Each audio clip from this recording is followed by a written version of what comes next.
राहुल गांधी झूठे हैं, उन्हें देश से कोई लेना देना नहीं है, देश के किसानों से कोई लेना देना नहीं है। किसानों की मजबूती उन्हें कभी रास नहीं आई। वे तो देश विरोधी बातें करते हुए नजर आते हैं। अभी उन्होंने एक वीडियो में झूठ बोलने के सारे रिकॉर्ड तोड़ दिए। वो झूठ बोलकर देश में भ्रम फैलाने की कोशिश कर रहे हैं। प्रधानमंत्री श्रीमान नरेंद्र मोदी हमेशा से किसान हितैषी रहे हैं। उनका हर निर्णय किसानों के हित में लिया गया है। उनकी योजनाओं ने किसानों की जिंदगी बदल दी है। और अभी अमेरिका से जो समझौता हुआ है, उस समझौते में भी किसान हित पूरी तरह से सुरक्षित हैं। हमारे अनाज उत्पादक किसान गेहूं, चावल, मक्का, सोया, मोटा अनाज पैदा करने वाले किसानों के हितों का पूरी तरह से ध्यान रखा गया है। हमारे प्रमुख फल और सब्जी उत्पादक किसानों के हितों को भी इस समझौते में पूरी तरह संरक्षित किया गया है। पोल्ट्री के लिए, डेयरी के लिए, डेयरी उत्पाद के लिए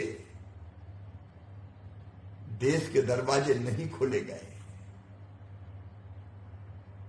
सच्चाई तो यह है कि हमारे मसाला उत्पादक किसानों को नया विशाल बाजार मिलेगा।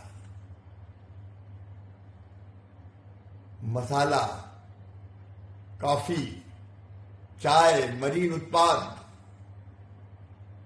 सहित अनेकों वस्तुओं को नया बाजार मिलेगा। हमारा निर्यात बढ़ेगा, जिससे किसानों को फायदा होगा, उनकी आमदनी बढ़ेगी।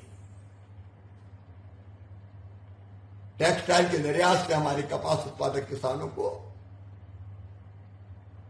बहुत फायदा होने वाला है। मोदी जी का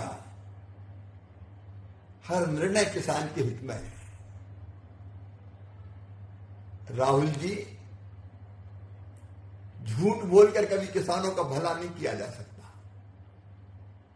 किसानों का भला होगा सच्चे और किसान हितैषी फैसलों से, जो श्री नरेंद्र मोदी जी सदैव करते आए हैं। आप कितना भी झूठ बोले, भ्रम फैलाएं, देश को नीचा दिखाएं, लेकिन मोदी जी के नेतृत्व में एक वैभवशाली, गौरवशाली, संपन्न, समृद्ध, शक्तिशाली, आत्मनिर्भर और विकसित भारत का निर्माण होकर रहेगा। मोदी है तो मुमकिन है। जैसे कि मैं सो रहा हूँ तो पिताजी को जगाना है मुझे, तो वो डायरेक्ट उठाने के बजाय, और हिंसा की परंपरा मेरे यहाँ नहीं थी सौभाग्य से, तो वो क्या करते थे कि उस कमरे में आ जाएंगे या बाहर से गुजरेंगे और चौपाई बोलेंगे, प्रात काल उठ के रघुनाथा मात पिता गुरु नावई माता।